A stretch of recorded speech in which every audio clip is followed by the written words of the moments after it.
Welcome to another episode of Athens and Jerusalem. Let's begin where we can't escape. Let's begin with Logos. Now I would say that this openness, this being in the world, this referring to the world, to objects in the world, what I would like to call self-transcendence, this is disappearing as soon as you project a human being into a lower dimension than its own dimension. The point of the V goes up to the nuclear explosion that created it. Tell me this, Dr. Oppenheimer. Do you ever become frightened at what you're finding out here in this area that can't be measured in either time or space? You see, that's a real point. Do not be afraid. Open your hearts, open up your hearts. Open up your hearts to Athens and Jerusalem. The infants of our culture, united, independent, polarized, and even bloody. Athens, the cradle of wisdom and rationality. Jerusalem, the cradle of faith and spirituality. In this podcast, we look at reunion. Could reason be more than modern secular skepticism? And could spirituality be more than belief?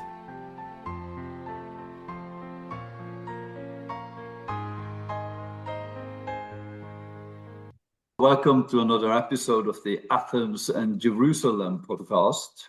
And in this episode, I have been reading a book these days, and I think maybe I would like to present a little bit about this book. And it is this book. I'm not sure if my co-readers, my co-talkers could read, but it is a Norwegian philosopher called, his name is Nils Gilje, and he has written a book on Hitler's philosophers.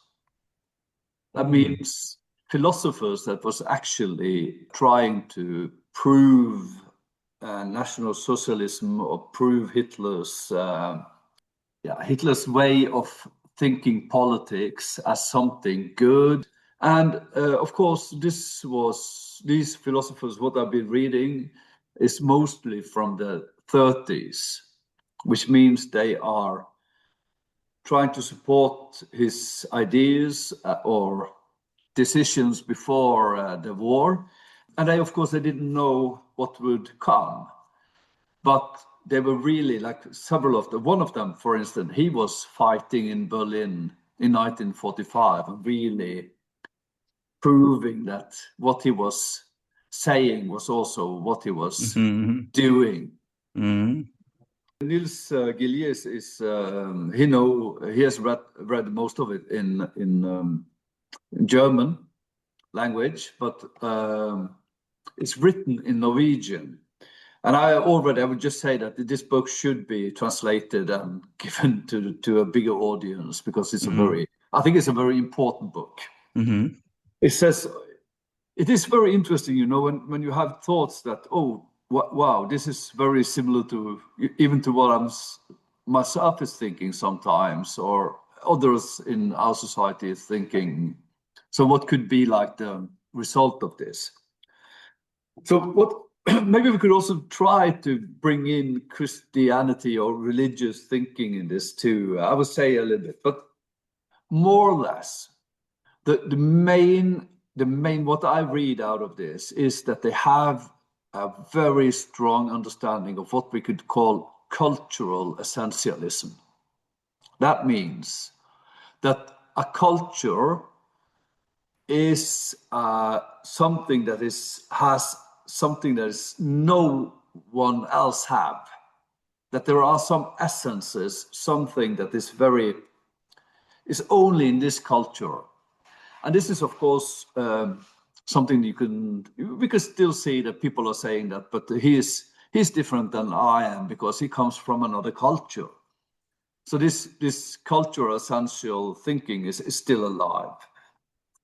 And in this, there was also a very there was a lot of anti. They were anti a lot, but they were anti-universalism. So they were critical towards everything that was thinking the global or the world as one. And they were even, some of them were even critical towards mathematics, science that could be universal truth.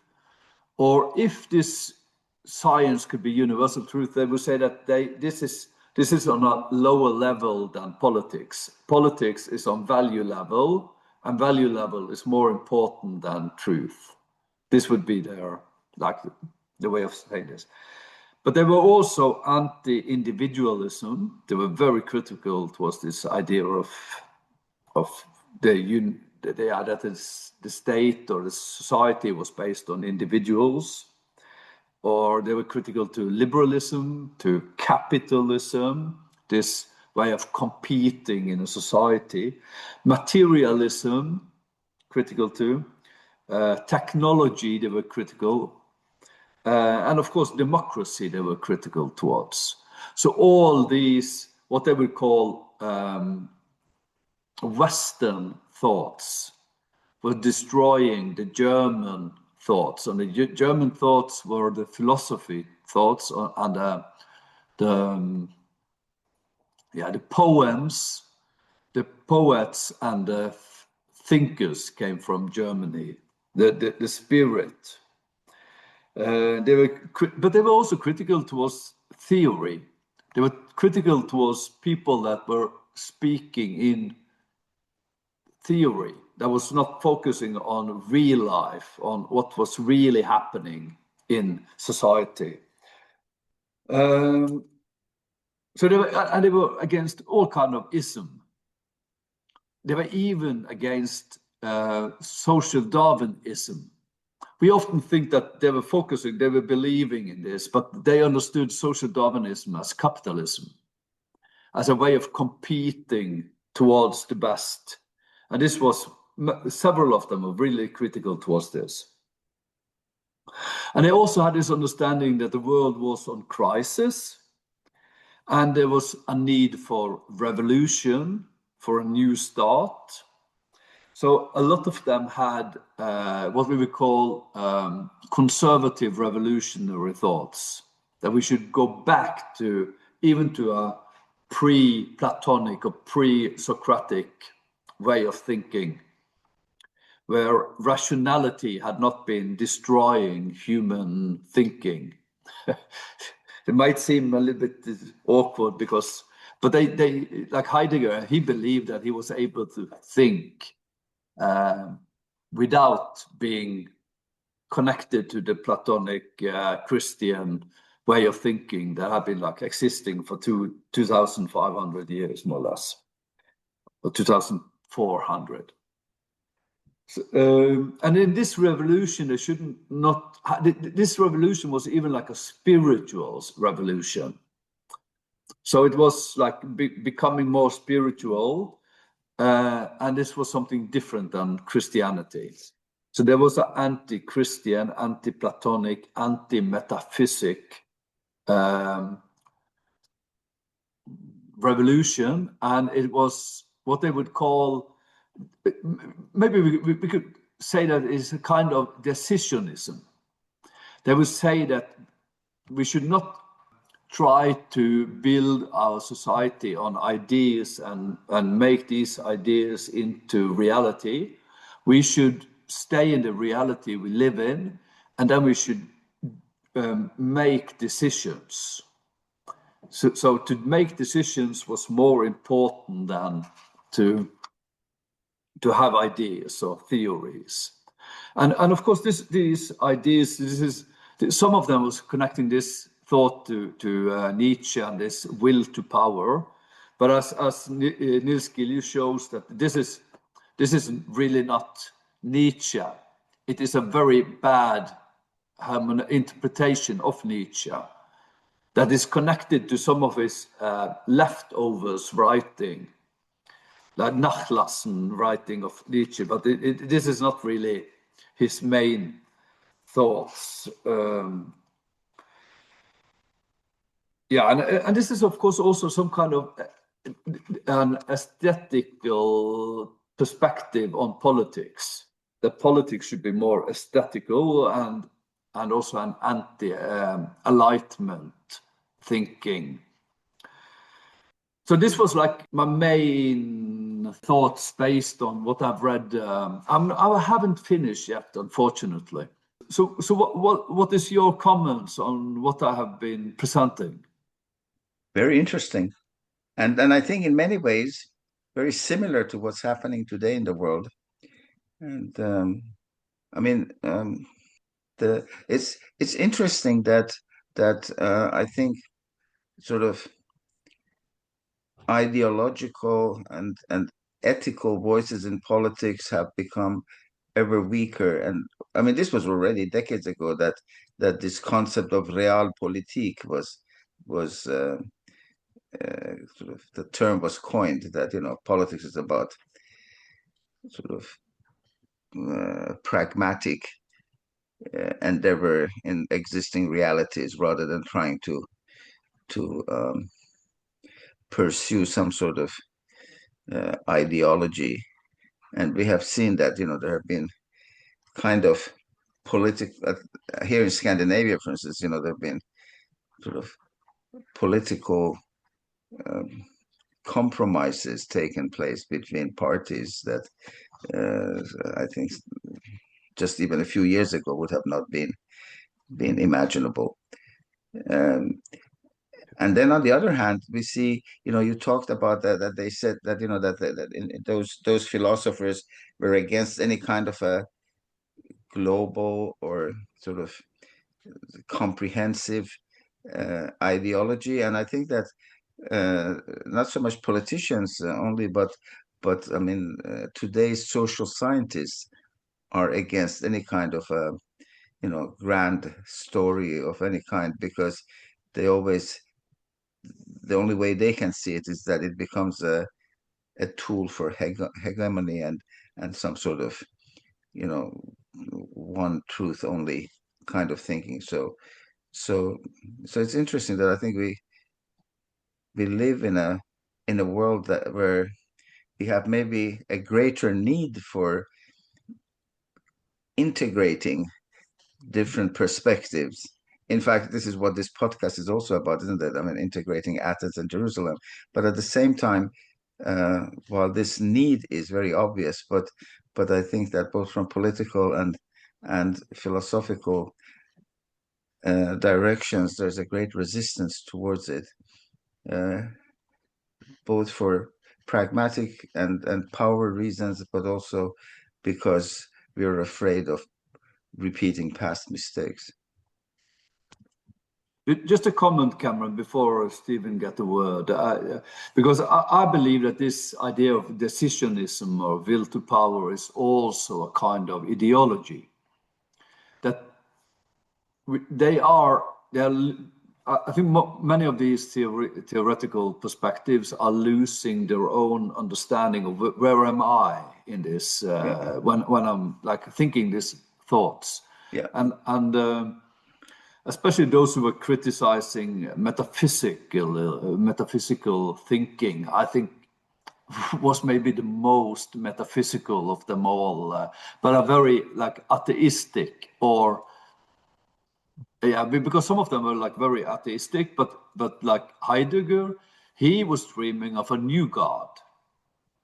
He was dreaming that we should have a new God, a new spirituality, a new way of thinking. We should get rid of everything that had been before us, because in more or less the world had declined from Plato in our thinking. We have like lost sight of what our words actually were meaning, what our thoughts are actually being presented. We were talking without thinking. This is. We had ended up like Das Man, everybody, except from him, of course. And this is, for me, very problematic, that you have this very metaphysical way of thinking, and that he had. So, Stephen, your comments. There are so many ways that one could go from your starting monologue, because you're touching upon literally dozens of concepts, and you sort of grab one and run with it. And so I'm not sure exactly where to start. Usually in trying to intersect one frame of reference or one way of thinking with another, my general rule is like start with a point of agreement as a basis, and then move to the point of disagreement. But since we're talking about Hitler's philosophers, I'm not sure that starting from a point of agreement is the right starting point. Yeah, that's correct, because they did not agree. And so it leaves me a little bit uncertain as to what the starting point would be, because for all that one can attempt to look at what they were doing with any degree of sympathy, as well, they were reacting to some real issues with modernity.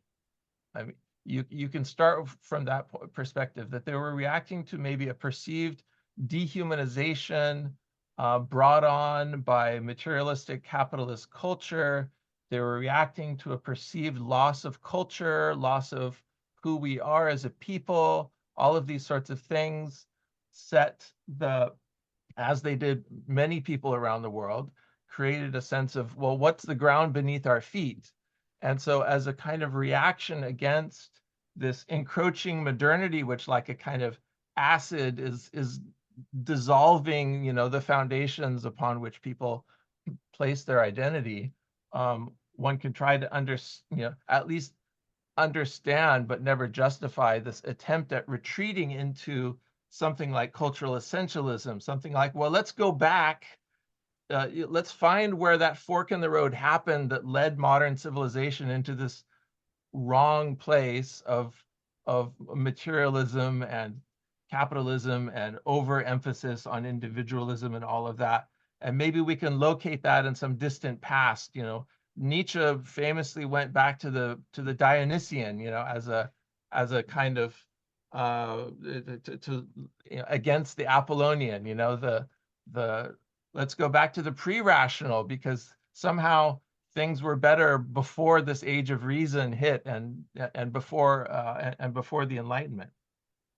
But one of the things that jumped out at me, but it is, well, if you can't start from a point of agreement, then maybe the starting point is to say, well, what's the other end of this? What is the fruit of this way of thinking? By their fruits ye shall know them.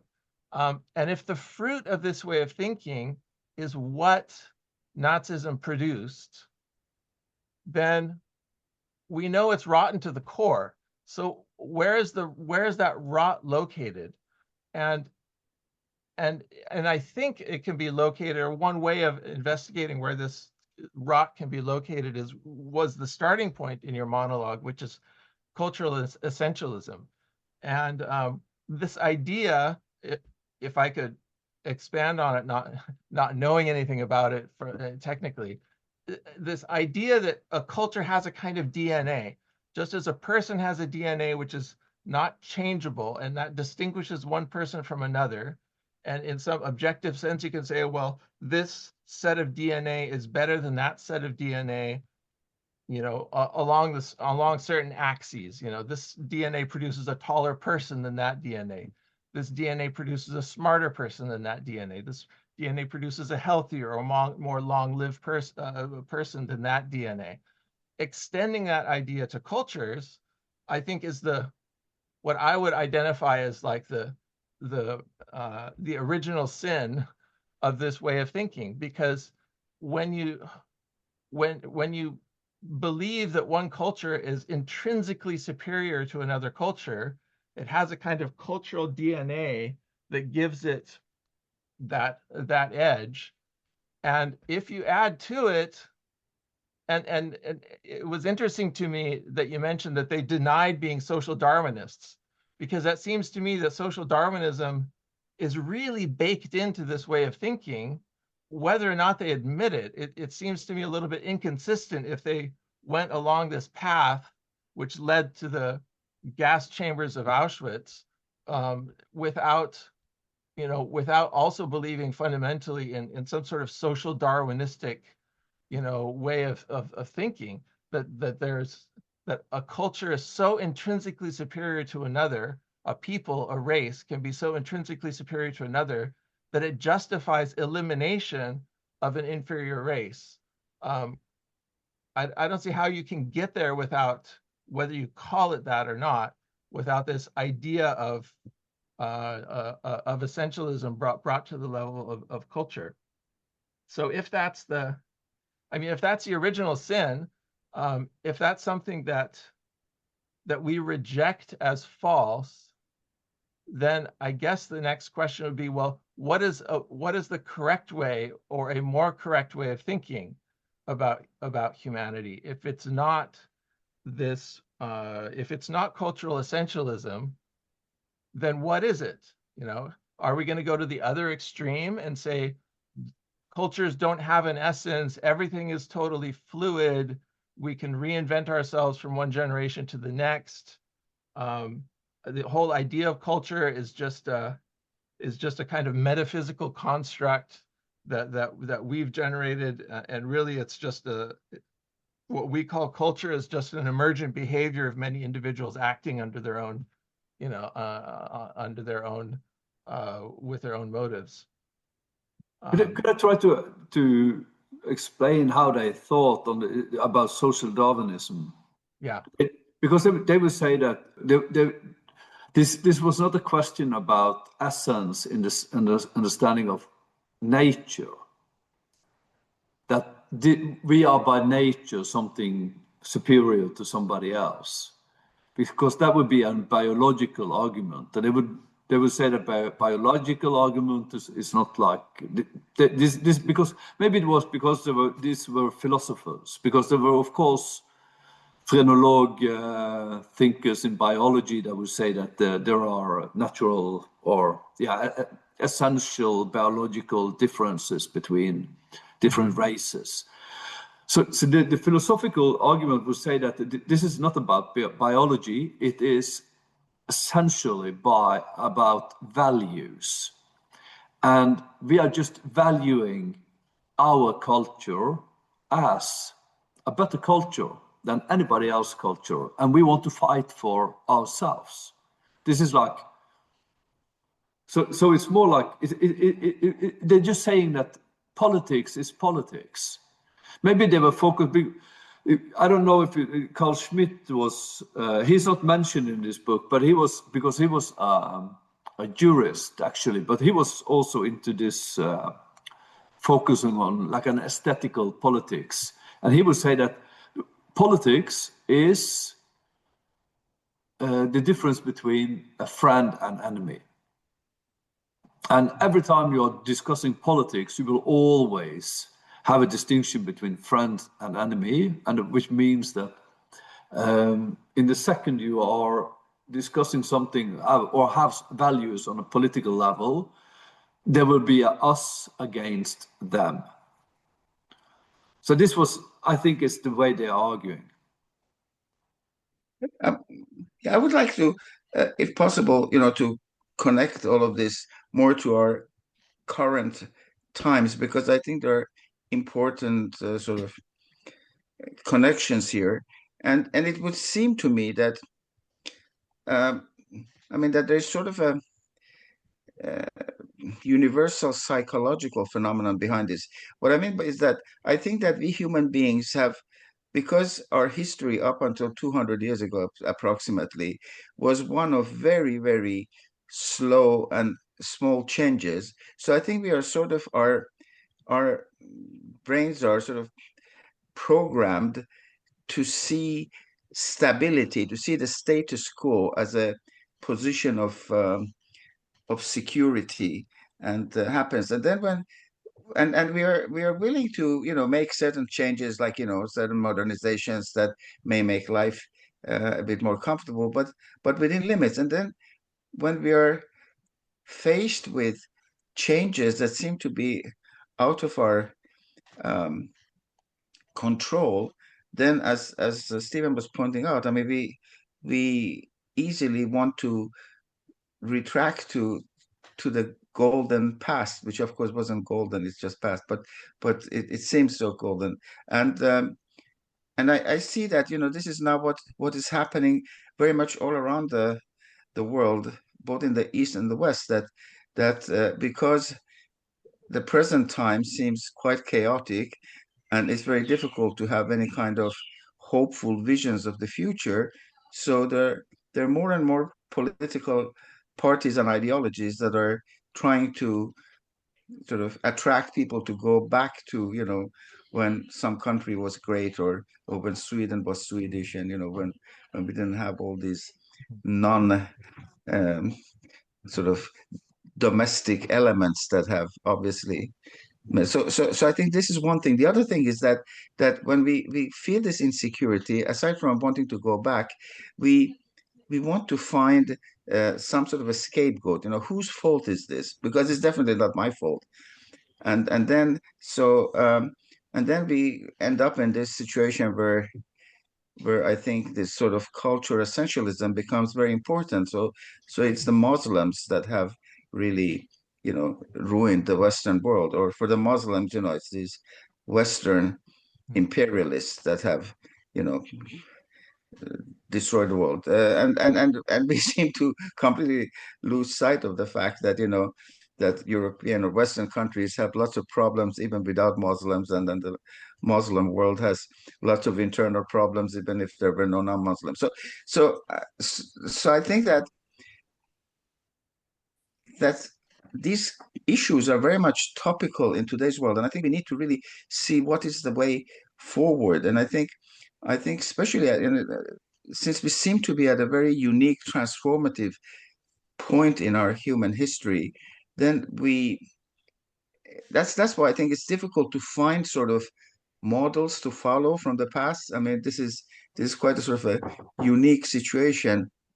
It's a bit like, a child that has come now to the age of puberty and needs to become an adult, and there's no past experience of how to do it. So I think we need to think of, like, how should we as humanity, and one can help us as humanity to accept this transformative possibility as an opportunity, and not to see it as a danger or a challenge only, and then try to escape it in various ways.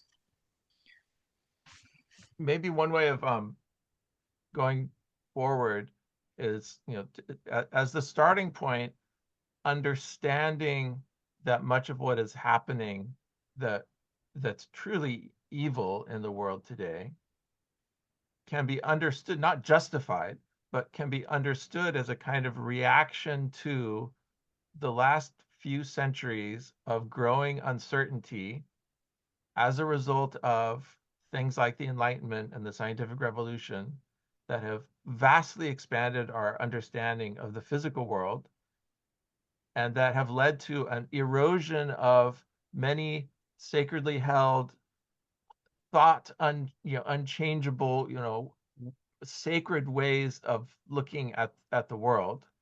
And that is also, that's on the religious sphere, but also, eroding through this, increasing globalization of the world, eroding notions of national identity, cultural identity, and so forth, because there's a greater mixture of cultures. There's economies are intertwined. For all of these reasons, there is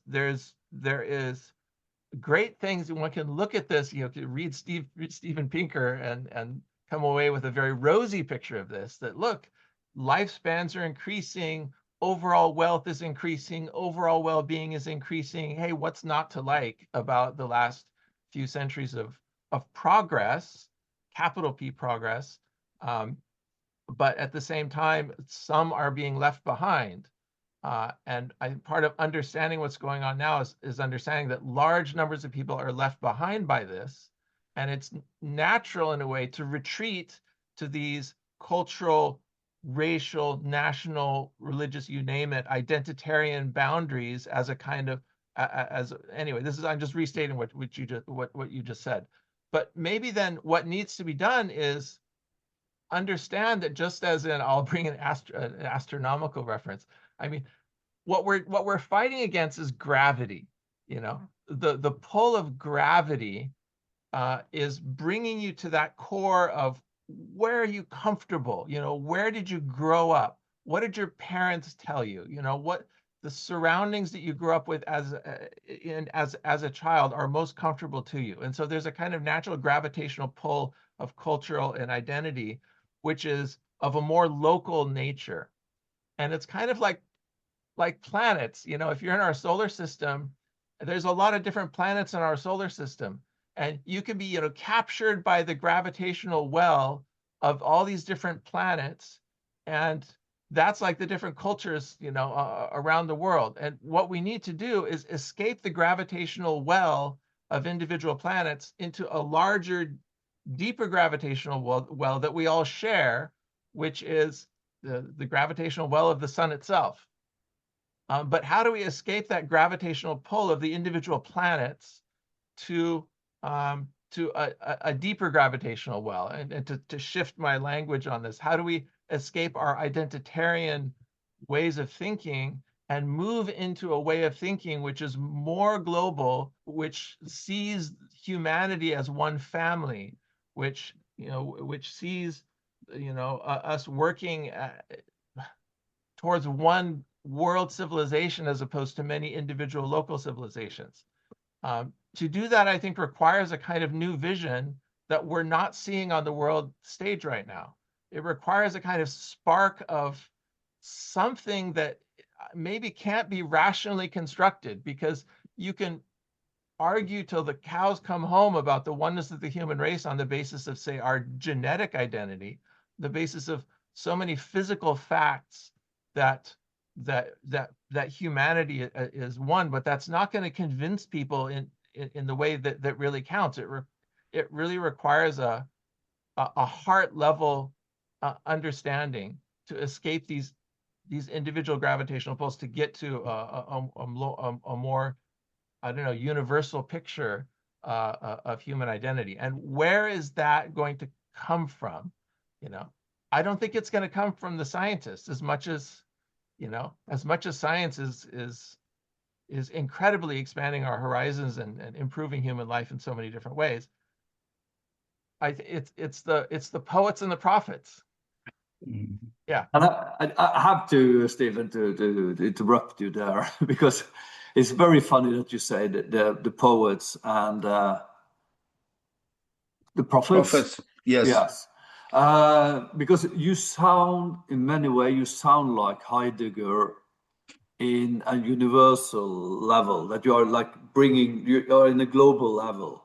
And maybe Heidegger was or had this universal layer, but because he got this opportunity to support Hitler, because he was he wasn't sure if he should or not, but he got the opportunity, and he was like believing that this could be a spiritual revolution, that this could be a way for a new vision, a way for a non-rational possibility of bringing everyone together. So this, I would say that this kind of, even though that you say, Cameron, that they wanted to go back to something, because there were some of them were really like revolutionary conservatives, but not all of them. And even those who were revolutionary conservatives would say that they are focusing on progress. So they had like a very strong vision of progress, that they should create something better. And who was there to create? It was human being. So there was this very strong, what I would say is a hubris thought, that humans are able to based on the position in life or in society or something, to actually to like create a new world for the next generation. And so this was also part of this. And maybe could we also look at this from a a completely reverse point of view that we have been. I mean, that to see that what elements are there in this kind of an approach that are potentially very how would I say, very true, but they're just sort of misused, because it seems to me that one of the things which gave Hitler and his, even his propaganda sort of great power and influence was this whole concept of a sort of like a new race of human beings, or like this Übermensch, the kind of superior human being, which he of course equaled with the Aryan race. But I mean, this concept that we human beings could be something really high and noble, I think, if you look at it from a not this kind of a utilitarian point of view that he had, or a power-seeking point of view, but really sincerely, I think that this is exactly what we are lacking today. A vision of what human beings can be at their best, and I think that if you could somehow,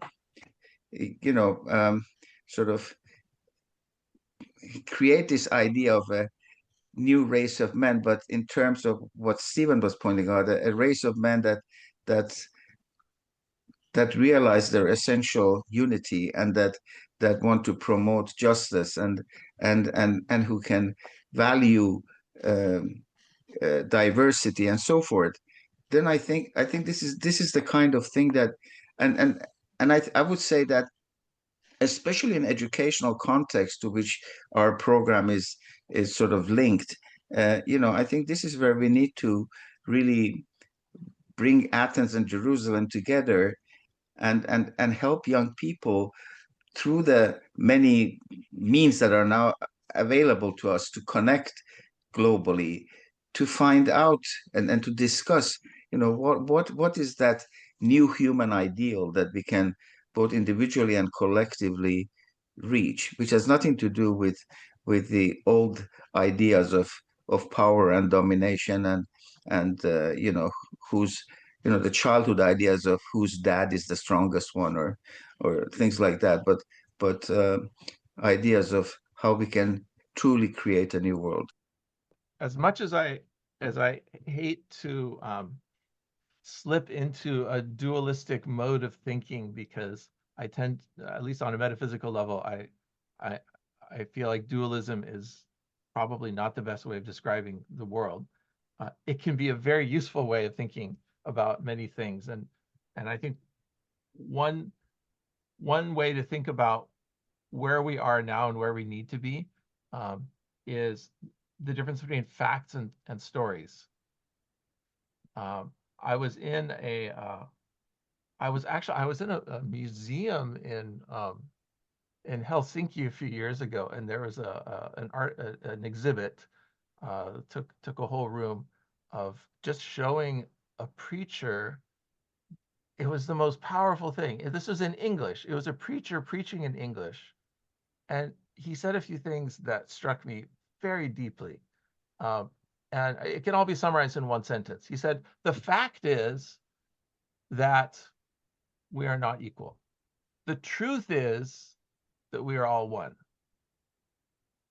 And it went on and on in this sort of vein of saying, yeah, the fact is, rich people and poor people is a feature of the world. The truth is that we lift each other up, and we go forward in oneness. It was contrasting the sort of the facts of the world, which are, yes, we live in a world ruled in some way by Darwinian selection, by competition for scarce resources, by the constraints of environment and all of these sorts and resources and all these sorts of things.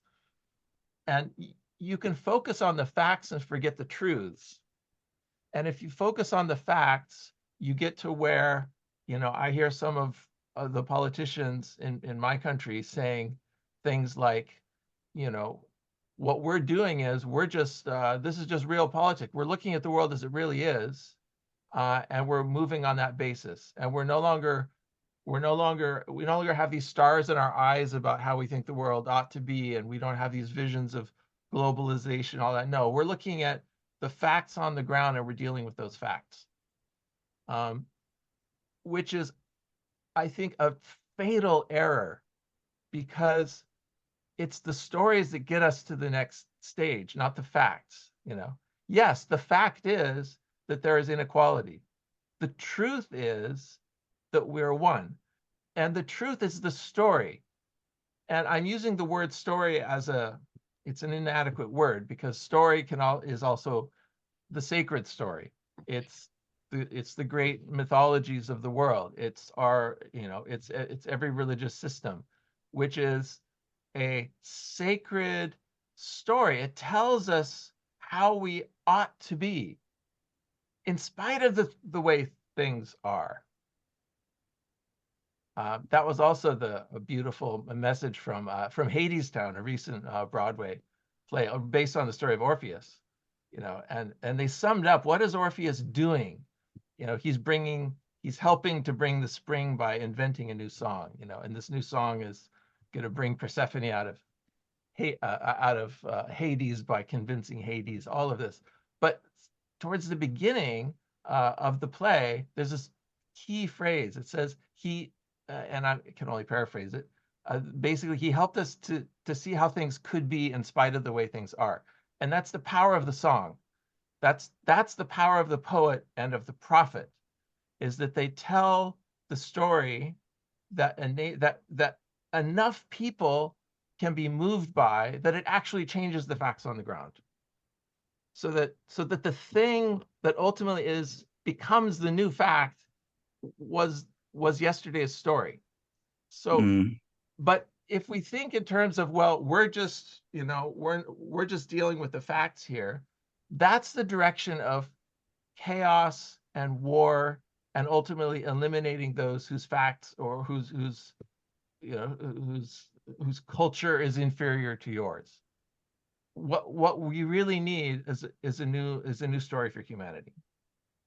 I think that was really beautiful, and I think this has great sort of educational implications, because schools are about, and universities are about teaching people facts, right? And I don't say that they shouldn't teach facts, but I think they should teach facts as means to understanding a new story, and as ways to understanding and implementing the truth, rather than facts as something on their own. I thought that was a very beautiful distinction. I agree, Stephen, on a lot of this, what you're saying, but I'm not sure if I would say that this is a dualism. And I will try to use Plato to explain this. Because when we are talking about Plato, we often say that we have like a cave, and in this cave there are like these cultural truth or cultural facts, and we should, as human beings, try to get rid of or try to free ourselves from all these cultural facts and get into this other world, other reality. And when I hear on the wall, out into the idea, the world of ideas, or the world of what could be, but it is important for me to say that I think maybe this has something to do with Christianity, because when they are making this distinction between the cave and the ideas, then it becomes a duality. And it becomes something that is in this world is the cave, and in the next world, or in heaven or something, that's where the ideas are. But for Plato, this was one world, and this was reality. The ideas all the ideas was in our reality. Love is in our life. The good is in our life. The experience of truth is in our life, and it's in our daily life. Like for instance, we have mathematical truth with us wherever we you know, in our normal life, even though we are not like focusing on it or aware of it. So for me, this is not dualism. It is just that there is an abstract reality behind the cultural reality, the material reality that we are always in. And this is what I feel that you were trying to explain, that these stories, or this what could be, but also what is. Not only what could be, but what is there. And for instance, I've been reading the ethics of Knut Løgstrup lately, and he's trying to explain in a very phenomenological way how trust is always existing between humans, that they're always in the basic of our reality is trust, and in this trust there is love. And if we as people, you know, when I'm meeting someone I've never met before, I have like a natural trust in this meeting. But of course, if I have had experience earlier on, let's say that I have met women before that are so and so, then maybe I generalize on this, and then I create mistrust towards women. Or if I have, if it's elder people, then yeah, so all these kind of cultural generalization, all these kind of cultural essences that we create between ourselves are making distrust in something that could be pure trust if we actually been getting rid of all these cultural thoughts and facts, and as you say. And I think this is extremely important to understand in a Platonic perspective, that this is not two different kind of reality. It's actually, this is our reality. Yeah, that's you know, when I'm listening to you, what the image that came to my mind is, you know, that very well-known image from psychology, where there's this picture, this black and white picture that you can either see as an old ugly woman or a young beautiful woman, and you can't see them at the same time, but I mean you can. I mean, the very same picture can be seen in these two radically different ways, and I guess this is yeah. I mean, I think facts can be interpreted, even today's facts, in different ways, and I think one analogy that a great thinker gave was that we are now experiencing the birth pangs of a new world. But I mean, that pain that the mother is, the pregnant woman is experiencing, could be interpreted as signs of death and illness, or as signs of a new life coming to be. So it's the same facts, but you can look at them differently, and that, of course, that interpretation makes all the difference. Carl Sagan helped popularize, although I don't think he originated the statement that the doors to heaven and hell are adjacent and unmarked. So there's such a fine distinction between in interpretation. You know, you have the same set of facts. One person looks at it this way, one person looks at it that way, and it leads to completely different conclusions. And that's why I think the story is ultimately I won't say it takes precedence over the facts, because the stories have to be undergirded by the facts. They have to be consistent with all the facts. But we can't imagine that we can somehow live in a world which is dominated by or occupied only by facts. We can't think of the stories as something which is, that's just a feature of our collective immaturity, and the sooner we can dispense with them, the better. I don't think that's going to work. That's part of who we are, and I think that's part of the failure of a modern secular mindset, is to imagine that we can dispense with the stories when it's it's the stories that catapult us from these individual gravitational orbits to the larger gravitational orbit. That's the story for this coming century is going to have to be a story for all of humanity, and it can't do that by just lifting up one culture and saying this is this culture is superior to the others, obviously. But beyond that, it has to be a story that somehow simultaneously validates the existing stories. And that's the tricky part. Because how do you validate all the existing stories? How do you validate all the existing religions? You can't do it by focusing in on the details, because they're full of contradictions at the level of detail. All the way from the theology down to the minutia of what you can eat and drink and so forth.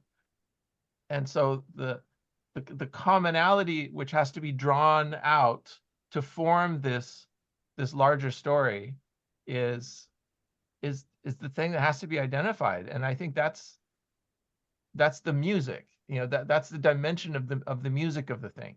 It's the dimension of the vibration of the thing. I mean, one searches for words to capture what is it that unites what otherwise would be thought of as completely irreconcilable cultures, religions, ways of thinking, and so forth. What's the higher thing that we can point to and find a new sacred story around, which, because any word you pick is gonna exclude someone's point of view and validate someone else's point of view. So we're in trouble already if we open our mouths and say one word, God. Well, other people say it's not God, it's Allah. Or other people say, well, we don't believe in God at all. There's a problem already, with the first word. And that's where I think modern philosophy, like people like Wittgenstein, can really help out, because they really analyze this essential failure of language to capture things that are important. It's an incredible power to capture certain other things that are also important, but its ultimate failure to capture things that are of the greatest importance, the most transcendent importance, are things that our words and vocabulary are unable to properly capture, but they can point to it maybe. And that's why I think poets and prophets go hand in hand, because the poets understand this intuitively. I mean, yes, they're all using words, but they're using words with a twist. They're using words in a way that it's not the actual word. They're getting at something. They're getting at a vibration. They're getting at a feeling that goes beyond all of these words, and that feeling is the universal. And that feeling can be captured. It crosses cultures better than statements of fact or doctrine or dogma or this is the way or philosophy or whatever.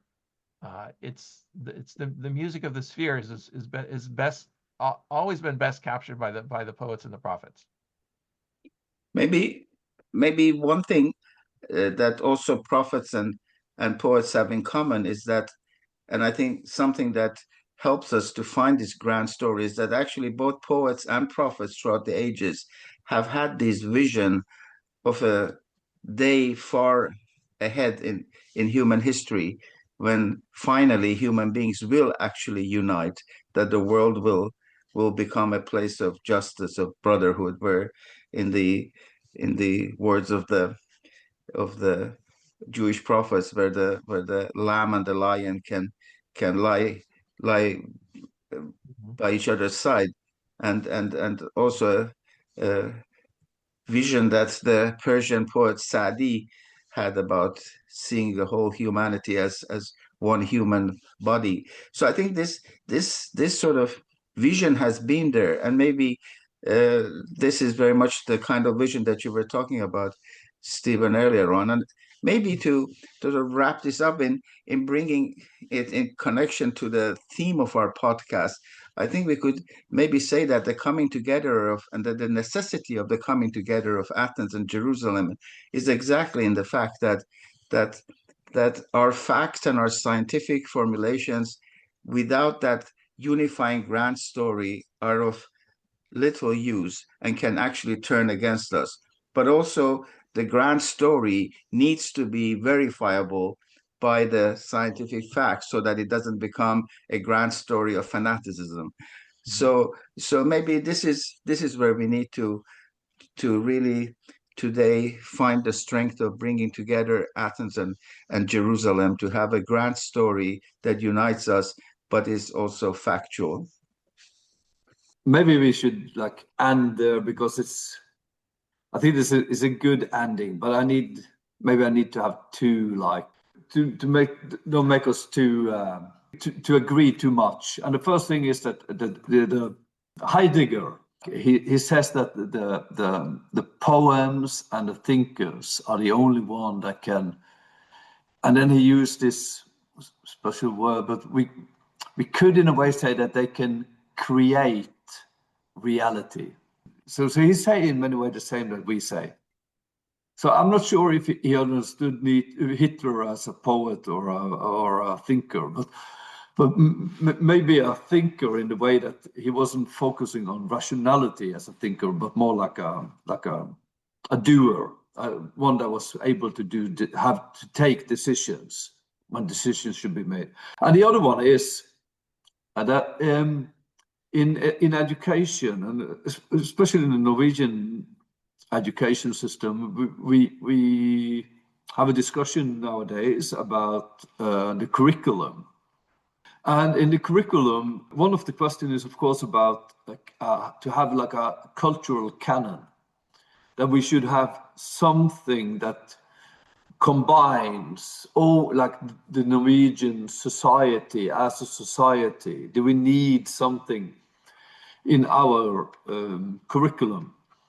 Because the last curriculum we have had is in many ways tried to become very global, to remove everything that could be connected to culture. But the problem is that they don't focus on universalism. They don't focus on mathematics or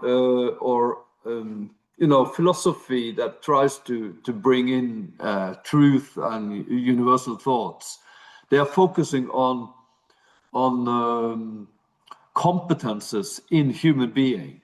So instead of thinking that there are something in the world of cultural or universal existence, the world is disappearing, and what is left is competences of behavior in human being. And now we have discussed if we should have more cultural canons in the curriculum, and we are saying that we shouldn't focus too much on cultures, but more on universal thoughts and ideas that is connecting everyone. But there's still a world outside us.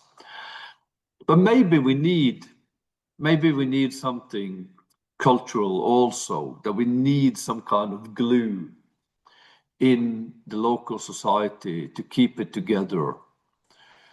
I'm just raising the question. I'm not sure if we should use time on this now, but maybe we could talk about this in an episode in the future, because it's interesting to really discuss should there be something that is connecting a local society or a nation to a special world?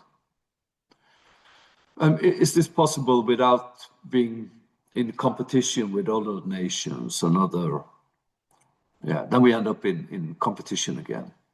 So, okay, this was the final words, and I hope you have been enjoying this episode. I've been enjoying it, and thank you for listening.